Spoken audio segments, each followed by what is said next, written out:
Emanuio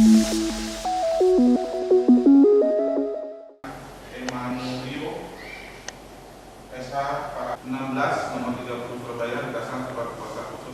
Sidang putusan kasus dugaan penggunaan narkotika jenis sabu oleh mantan Bacabub Jember Maria Indriani dipimpin oleh Imade Yuliada sebagai hakim ketua dan didampingi oleh Sri Murniati dan Ruth Marina masing-masing sebagai hakim anggota.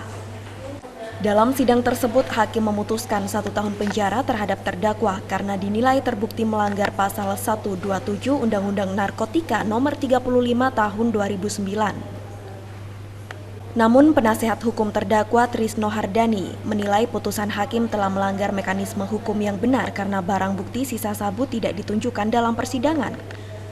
Padahal undang-undang yang dituduhkan adalah undang-undang narkotika yang syarat utamanya adalah harus ada barang bukti narkotika yang harus diambil sampel laboratorium serta dibuktikan kepemilikan sabunya. Hardani menuding putusan tersebut hanya dibuat sebagai pemenuhan syarat formal belaka. Selanjutnya, Hardani masih akan membicarakan dengan pihak keluarga terdakwa apakah akan melakukan upaya banding.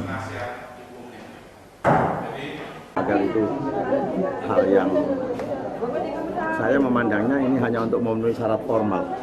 Jadi kalau seseorang itu sudah ditahan, itu dibebaskan itu oleh hakim itu berat, maka hakim akan ngepaskan aja lah. Jadi itu hanya sebagai satu memenuhi syarat formal aja di dalam proses peradilan.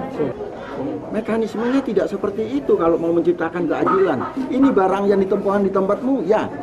Oke, silakan manggil saksi. Ini betul barang temukan di sini, ini betul barangmu, dibawa ke Polda sekian, disisihkan sekian, untuk barang bukti sekiannya dibuat ke Polda untuk pengujian. Itu namanya mekanisme hukum yang benar. Seharusnya gimana ini, Pak? Ya seharusnya seperti itu. Seharusnya bebas gitu ya? Seharusnya bebas karena ini tindak pidana narkotika, barang buktinya tidak pernah ada dalam persidangan.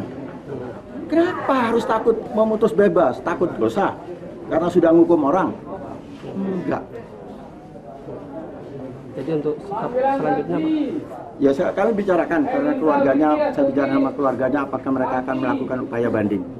Sementara itu, menurut Jaksa Penuntut Umum Gunawan, tuntutan jaksa adalah 1,5 tahun, namun hakim hanya memutuskan 1 tahun penjara kepada terdakwa. Namun kedua belah pihak masih diberikan waktu selama 7 hari untuk berpikir apakah akan melakukan banding. Dari tuntutan jaksa 1,5 tahun diputus oleh majelis hakim menjadi 1 tahun. Jadi kita diberi waktu untuk pikir-pikir selama 7 hari. Jadi sampai saat ini masih belum Ya, masih pikir-pikir nanti dari terdakwa bagaimana, terus juga dari jaksa nanti kita akan begini. Pak, ini Pak, terbukti yang pasal berapa? 127 tentang apa? Pengguna. Ini bukan 144 ya? bukan. Kita dakwakan alternatif 112, 144, 127 yang terbukti di 127 Yang menggunakan itu ya? Jadi untuk selanjutnya gimana ini, Pak? Ya nanti kita nunggu masa pikir-pikir itu, kalau dia banding kayak gitu. Dari Jember, Tim Liputan Jember 1 TV melaporkan.